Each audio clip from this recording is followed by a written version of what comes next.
Ever noticed how nothing actually has gone wrong? Yet suddenly you're waiting for the other shoe to drop, reading into everything, and one anxious move away from wrecking the very thing you wanted. Welcome to Human Evolution, the podcast where growth gets real, patterns get exposed, and things start to look a little different. I'm Jodie Tala, integrative neuroregulation coach and the founder of MindDrop. This is where we have the conversations that don't always get said out loud, unpacking emotional regulation, neuroscience, and the patterns shaping how you think, feel, and show up in the world, and what it really takes to change. For the self-aware, heart-led humans and high performers who are done running on autopilot and ready to live life on purpose. Let's go. So here's the thing. Part of me was relieved when it fell apart. There. I said it. That's the thing that people don't usually say out loud. We'll say that we were devastated, or that we can't believe it happened again. We use words like frustrated and disappointed and angry or confused. But underneath all of that, sometimes there may have been a little bit of relief because the waiting was over, the pressure dropped, and the uncertainty of that whole thing just kind of disappeared. You no longer had to find out whether you were capable of actually doing the thing, holding that space, maintaining the relationship, finishing the work, or even becoming the version of you the goal required you to be. In an instant, all of that pressure was gone. And at that point, at least you knew where you stood. I'm more than sure you've done this. I know I've done this countless times, especially back in my 20s. Things were going really well, and suddenly you start looking for the problem. The client is interested, but you convince yourself that they're pulling away. The relationship is becoming more serious, and every small incompatibility starts feeling like it's enormous. You're making progress with your health, but one disrupted week or meal or cheat meal becomes like the reason to abandon like the whole darn thing. Or what about this? You finally have the opportunity you've been asking for, and instead of feeling excited about it, you become kind of restless or even irritable and strangely unmotivated. Maybe you send the message, or you pick the fight, or you miss the deadline. You stop replying. You spend that money. You pull out of the things that you said you were going to do, or maybe you quietly stop doing the things that were actually working, whether that was in your life, relationships, or business. Then that tiny little annoying voice chimes in, the one that sits on your shoulder. Why do I always do this? Why do I ruin good things? Why am I my own worst enemy? And why do I keep sabotaging myself? And that's what we're unpacking today. Self-sabotage is a useful everyday phrase. We hear it thrown around all the time. However, it's not actually recognized as a psychological process. So researchers are more likely to talk about things like procrastination, avoidance, self-handicapping, perfectionism, conflicting goals, habits, rejection, sensitivity, impulsivity, executive functioning, or difficulties regulating emotion. All of those can look like self-sabotage from the outside, but they don't all happen for the same reason. When we say, I am self-sabotaging or I'm sabotaging myself, whichever way you want to put it, that describes what the pattern actually looks like, but it doesn't actually really explain what's causing it in the first place. It also kind of makes it sound deliberate, as if there's some defective part of you hiding in the background, just lurking there, waiting for the opportunity to destroy anything good that comes close to manifesting in your life. Often, that isn't actually what's happening. You're not consciously saying, hey, it's just getting good, so I'm going to go wreck this now. More often, you are reaching for that relief or a certainty, a feeling of certainty, or even distance, maybe even comfort, approval, or control, sometimes unconsciously without even realize that you're doing it. It's kind of like an escape from evaluation or a break from that emotional discomfort.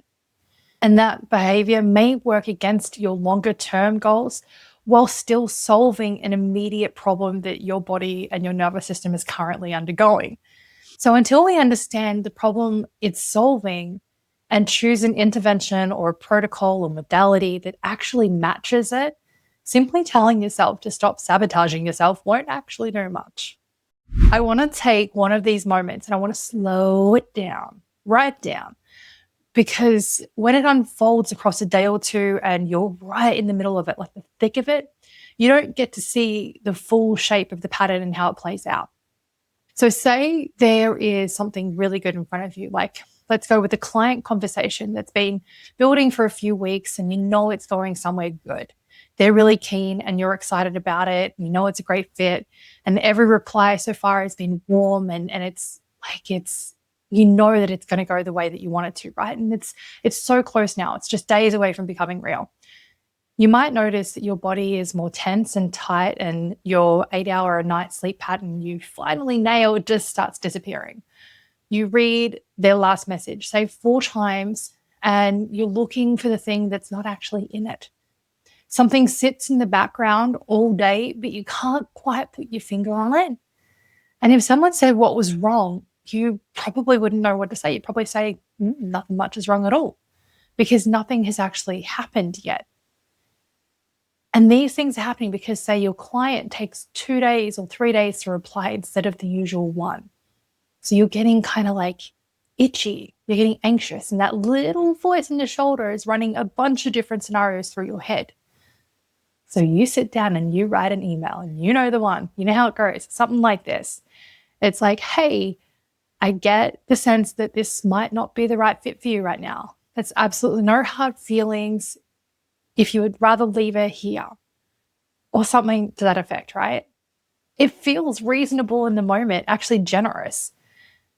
So you hit send. And here's the kicker of this. Sometimes that move makes you feel better almost immediately. All of that restlessness that you were having, like, disappears. You sleep, you get your 8 hours sleep back. The tightness in your body kind of lifts. And because that waiting, the anticipation or even the anxiety, if you will, is over, everything sort of settles. And whatever happens now, you're no longer sitting inside that uncertainty that's been building up. You made something certain out of something that you couldn't hold. You didn't have the capacity to hold it yet. And that relief that you're feeling is real, which is why this is so powerful. And one of the main reasons that this pattern can repeat. Your brain just learned that it worked, even though we have a pretty strong logical argument that it didn't really work. Like, it's a temporary fix. Can you say hello, operant conditioning and negative reinforcement? And when I say negative in this instance, I don't mean bad. It just means that something was removed. And in this context, that unpleasant feeling, that uncertainty, anxiety, or vulnerability was taken away. It just disappeared after you sent that email. So that behavior becomes more likely to feel useful the next time that that state appears. But the cost comes later. So a week passes, the opportunity has gone cold, or it's changed shape. It's not the same as what it was. That done deal is just not a done deal anymore. And now you're doing the math on what that email actually did. This is the cost after the fact. So then comes the part that can seal this pattern completely, is that you decide what it meant. You give it a story or a narrative, if you will, about what just happened, trying to logic your way around it. See, I always do this. I can't be trusted with a good thing. I have this habit of mucking it up. And when you say things like that, right, words are powerful in this respect. It lands like proof and evidence to your brain that it's a part of who you are. It's an identity that you carry. In reality, though, you never really checked in with your client. Maybe their internet dropped out or their kid was sick. Maybe your email disappeared underneath the sea of messages that flood all of our inboxes every day and they just missed it. Maybe they were simply taking an extra couple of days to make a decision and get their finances sorted before they signed the contract. And you may never know because the verdict was already in your brain. And the next time something good gets close like this, you arrive carrying that verdict with you. So you become more watchful and your confidence potentially has taken a bit of a hit. So the shame and the loss of confidence make that uncertainty even harder to tolerate next time. And remember, it was that uncertainty of sitting there waiting for that email that, that drove you to do this in the first place. So if that's worse the next time, you are more likely to do this again and probably quicker. And that's the loop. That's the Groundhog Day. It's the pattern that pays out immediately. So you feel good in that moment, but it charges you later and then uses that charge to fund the next round. And that's why it's so hard to break. The mistake we make is assuming every version of this pattern is being driven by the same thing, hence the self-sabotaging. We just say it's self-sabotaging, but often it's not. There are at least 4 broad engines that can sit underneath this behavior that we call self-sabotage. And sometimes more than one of them are operating at the same time. So first up, we have relief. Then there's protection. The third engine is conflict. And the fourth is capacity or habit.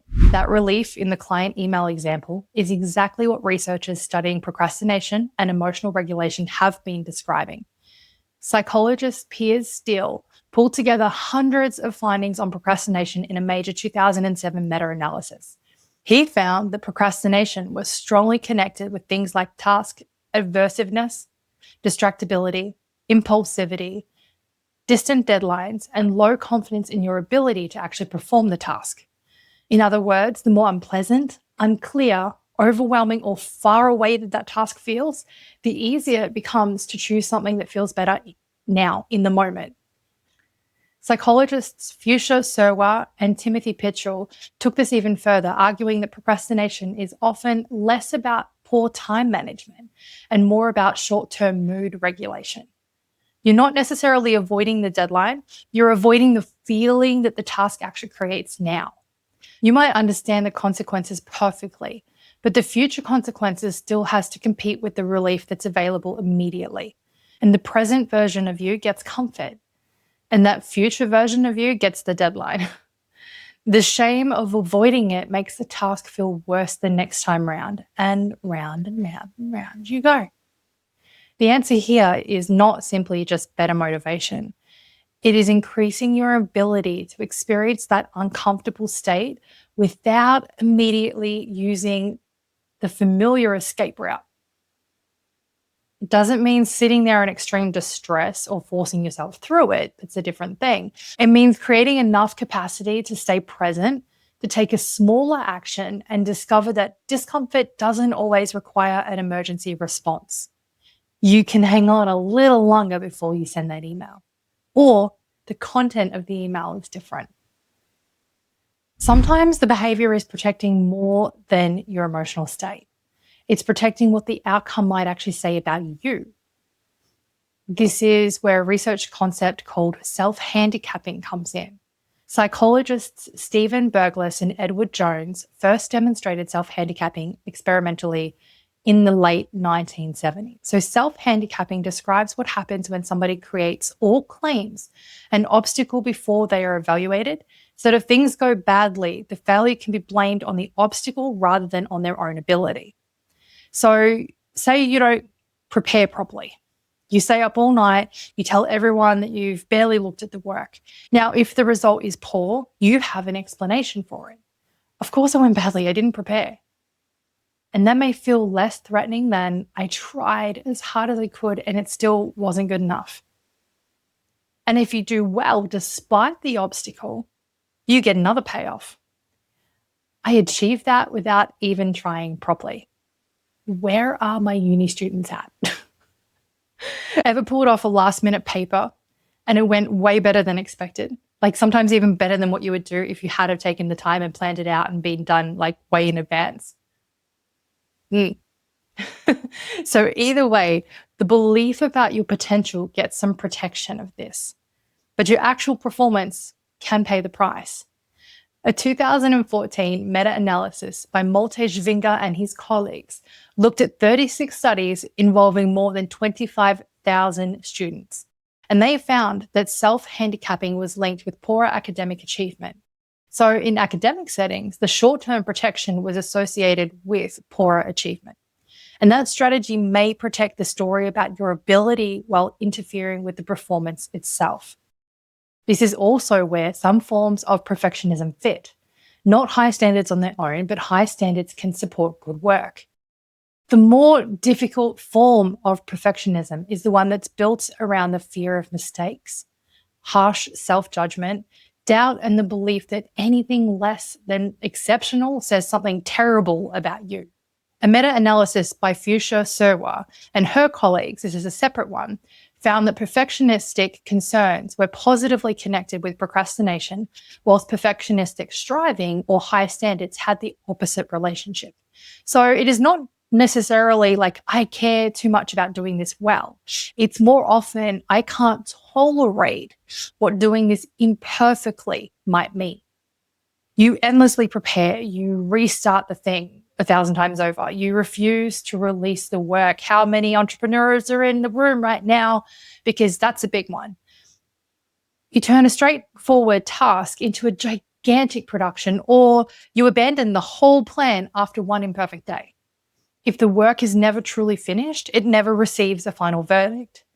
If you withdraw from someone or something before the other person decides, they can't fully reject you. If you don't give the task your best effort, you can preserve the possibility that you could have succeeded. Again, it's not like you're trying to fail. The person isn't trying to purposefully fail. They're trying to protect themselves from what failure, criticism, or imperfection might mean to them. Sometimes you're not working against yourself. You're experiencing a conflict between two things that you actually want. Humans don't often have only one goal operating at a time. You may have many goals, and some of them are in conflict with one another. So you may want your business growth, but you also value your privacy. Hard in this day and age, right? You may want a close relationship, but you might also want the independence and protection from being hurt. You want to set really good boundaries, but being liked is also really important to you. And you might want to improve your health, but you may also really like the convenience and the comfort and full participation in social occasions.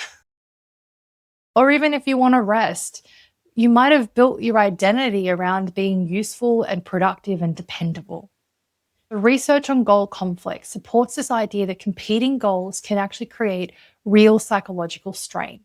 In a 2015 review, Rebecca Kelly and her colleagues brought together research on goal conflict, ambivalence, self-discrepancy, and well-being. Their work showed that when important goals pull against each other, it can affect both the progress and the psychological well-being of that person. And that is why it's not always helpful to assume there is one true goal and one irrational behavior just getting in its way. Sometimes two legitimate needs or wants or even values are actually competing. And when that moment of action arrives, the goal with the strongest emotional force can actually win. So instead of asking yourself, like, why am I sabotaging this goal? A better question would be to say, what other goal wins when I do this? Or what am I protecting? Is it belonging, privacy, rest, control, autonomy? Maybe succeeding would mean that people expect more from you, or becoming visible would expose you to criticism. Maybe earning more money would change a relationship dynamic, or setting a boundary would force you to face the possibility that somebody only liked the version of you who always said yes. Now, they're not reasons to abandon the goal automatically, but they are real costs and predictions that need to be acknowledged. And occasionally, the pattern is telling you something just maybe a little bit more uncomfortable, that the goal doesn't genuinely belong to you. Psychologists Kenan Sheldon and Andrew Elliott describe something that's called self-concordant goals. And these are goals that are aligned with your genuine values, interests, and sense of self. They're not goals driven mainly by guilt, pressure, comparison, or somebody else's expectations on you. Their research found that people tend to put more sustained effort into self-concordant goals and experience greater well-being when they achieve them. So when you repeatedly resist a goal, it's worth checking where it came from. You may be pursuing a goal because of guilt, comparison, or family expectations, or even an old idea of who you were supposed to become. So before calling that self-sabotage, it's worth asking, is this resistance, or is this some sort of information I need to be aware of? Now, before deciding you have a deep unconscious fear of having a good life, we also need to check your actual capacity. So we're talking about emotional regulation and self-control, your executive functioning and your stress tolerance, your habits, those kind of things. And also the ability to hold a goal in mind while something uncomfortable is happening around you. Psychologists Heidi Katabe and Willem Hoffman proposed an integrative model of self-control that included far more than willpower. Their model looked at things like desires and high-order goals, goal conflict, motivation, actual capacity, effort, and external constraints as well. So when a person does not follow through, it's not always because they simply chose badly. Something may have broken down at several different points. They may have lost access to the goal under pressure. The emotional cost may have outweighed the motivation that was available in that moment. They may not have had the practical capacity or environmental support or the skills needed to carry out the behavior itself. And when I talk about capacity, I mean how much emotion, uncertainty, activation, responsibility, or discomfort can you hold while still having access to choice? Not how much can you endure whilst like white knuckling your way through it. That's not what we want. Or not how much you can pile onto yourself before you just collapse and burn out. So capacity is the space between this feels uncomfortable and I need to make it stop immediately. Because when that space is small, discomfort creates urgency. So imagine a very thin rectangle. And in that rectangle, you'll have ebbs and flows that go up and down. And now if that's a thin rectangle, you don't have a lot of capacity. If you doubled that thinness and made it a thick rectangle, you've got more capacity to have the ebbs and flows happen. So when that space is small, that thinner one, that discomfort creates the urgency. Right? You feel like you have to move. You'll get more of that anxiety and that activation happening. So you feel like you need to send that email like now or make the decision now under pressure or end the conversation straight away or pull the offer or spend the money like right here, right now and get the answer now or like it is the end of the world. Anything to resolve that feeling. But as your capacity expands, so that thin rectangle becomes thicker and wider, the discomfort may still be there, but it doesn't have to make that decision for you. You're not going to get pushed or pressured into running into that stuff. You have a little bit more room to pause, to check in with what's actually happening, to separate the facts from predictions of the past, perhaps, or to regulate your actual state. You might notice that you're starting to peak, but you've got enough space to go, hey, I know how to bring myself back down before I handle this. So you might even realize that you've got more space to go and have a chat with somebody that you trust that can help you. It helps you to let the situation unfold before you make a move that may actually hinder or completely tank the thing that you would have wanted to create, the goal you're going after, or whatever it might be that you're doing. And this is incredibly important if you run your own business. Business regularly asks you to hold uncertainty. So a client takes a little longer to reply, or a launch is quieter than expected, or money moves in and out and you can't always guarantee what's coming in at what point. Somebody gives you some feedback and you don't know how to sit with that, or an opportunity arrives before you feel completely ready, or a team member makes a mistake. You become more visible and suddenly more people have opinions. That's a great one. It happens all the time. And if every uncomfortable fluctuation feels like an emergency, you can start making permanent decisions from these temporary states and you can do damage within your business. So say you slash the price or you cancel the offer or you pull the page or you change the whole strategy. How many times have you done that? Or you send a defensive email or you abandon something before it even had time to go out the door. You didn't even launch the thing. You keep adding more and more because slowing down feels too uncomfortable, whatever it might be. That ability to stay present with those uncertainties within business without racing to control all of that stuff is a genuine business advantage. One of the best things you can do in business, and I think in life in general, is understanding and expanding your capacity in emotional regulation. And it's just as important in the context of your relationships, like your partner's tone changes and they need some space. A difficult conversation doesn't resolve immediately.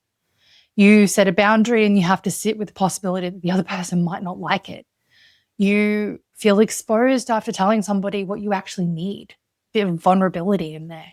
And when there's not enough space, when you have too narrow a window to hold those feelings, it is so easy to accuse or withdraw or over-explain, people please, demand reassurance, or make a snap decision just to stop the discomfort. Then that reaction creates the very distance and tension or instability that you are actually afraid of. So expanding your capacity doesn't mean becoming emotionless. I've said this before, and I will shout it from the rooftops a million times more before the day I die. Regulation is not about feeling calm all the time. It drives me nuts because I hear this being taught that way all the time. You need your whole range of emotions for living and safety and threat detection and all the things. You need to have all of it. What it is about, though, is having enough flexibility to move through that full range of emotion without becoming stuck there or automatically reacting from everything that you feel. So, my friend, now we come to the strange part. Sometimes you do not pull away at the beginning. You actually start and you put in the work. You get yourself most of the way there, like 90% of the way there even. And then when the opportunity becomes like super real, the self-sabotaging, I prefer the pattern, becomes louder. So classic research on approach and avoidance suggests that when something is both wanted and threatening, the reason to move towards it and the reason to escape it can become more intense as that actual thing gets closer. So from far away, success is an idea, but up close, it becomes really specific. So the opportunity didn't necessarily change, but your position to it did. So the client might actually say yes. The relationship might actually require commitment, and the launch might actually bring in attention, and the qualification might actually lead to greater responsibility. The weight may come off. Maintaining the change may be the next task, or you have loose skin to deal with before moving forward. So the finish line makes both the reward and the consequences more concrete. This is where the forecast comes in. Your brain does not wait passively for life to happen. It is constantly making predictions based on previous experiences, current information, and what it believes is likely to happen next. And all of this runs like so automatically, unconsciously under all the things. But the unfamiliar doesn't automatically mean unsafe either. We've talked about that, and sometimes it does. But novelty can be exciting. It can create curiosity and motivation. The difficulty with this kicks in when uncertainty, though, is interpreted through previous experiences or feared consequences. Your brain doesn't stop predicting at the good bit. It runs past the win into what might come after. This is a big one for the self-sabotaging peeps out there. What will people expect of me? What will happen to my time? What if the relationship changes? What if I look capable for 6 months and then I can't maintain it and I fall on my ass in front of everybody? What if the next stage requires skills that I don't have? What if I get what I wanted and I'm still not happy? Every one of those is a prediction about the aftermath. And this is where I want to challenge something that you probably hear like a lot, because people will tell you, you might even tell yourself, that you are afraid of success. You have a fear of success. That is not a particularly useful explanation. And the research history behind fear of success as a single distinctive motive has been contested for decades. It also gives you nowhere to go. What are you supposed to do with "I'm afraid of success"? It's not very empowering. So I'd like to give you a more useful question to ask yourself instead.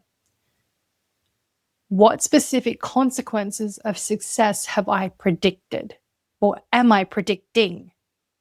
Your brain may have made predictions about what winning could cost you, and it's flagged that bill that this is different. So a vague fear of success can't be examined properly, but a specific prediction cost can. So is that cost real or is it exaggerated? Is there a particular problem that needs planning? Is it based on an old experience?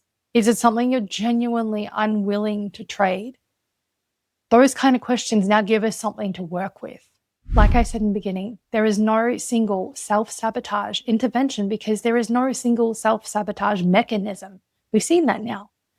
The response has to match the job that the behavior is actually doing. If the behavior gives you relief, the work is increasing your capacity to remain with discomfort for long enough to choose rather than react. So use tools that help you bring you back into a state where you can think more clearly. Take the smallest action that keeps the door open rather than just slamming it shut.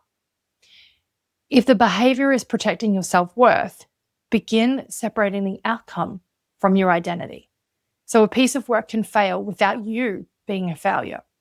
Feedback can show you where a skill needs strengthening without making a statement about your value as a person.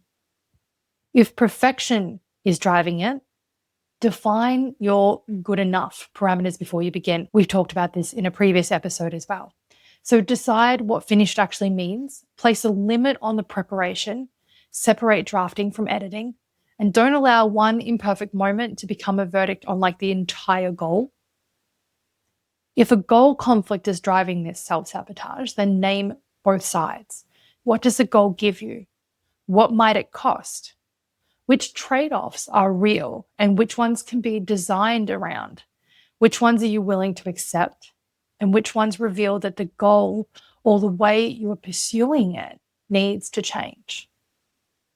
If capacity is driving it, then the work may be both internal and practical. You may need to build your ability to sit with that uncertainty, that visibility and feedback and conflict or responsibility without reacting immediately. But you may also need reminders or visible steps and accountability, shorter work periods, fewer simultaneous decisions, or proper support. This is also where therapy and coaching can be incredibly valuable because it is so difficult sometimes to see the whole shape of a pattern when you're standing inside of it. Like, you know the saying, like you can't see the forest from the trees. So a good coach or therapist can help you slow it down, identify what the behavior is actually doing for you, work through the emotional load that's underneath it, and support you while you practice responding differently in real situations and get those reps in that integration up. So my friend, let's return to where we started. We are wrapping up. Part of me was relieved when it fell apart. I said that at the beginning. The relief doesn't prove that you wanted to lose or wreck that thing, that good thing. It just tells you that the behavior was doing something for you. Understanding that doesn't remove the accountability of what happened, though. It just gives you a better place to start taking responsibility for it from. Because I destroy everything good is a sentence built for shame. But when I feel this particular state, I use this particular behavior because it gives me this immediate result is a completely different thing. It's a pattern you can actually work with then. So self-sabotage is real as a description. It's usually weak as an explanation. Most of the time, you are not your worst enemy. A short-term protective strategy is defeating a longer-term intention. The work is not to attack the part of you that learned this strategy. It is to understand the job that it's been doing and to build another way of responding that doesn't charge you the same price later on. The cost is different.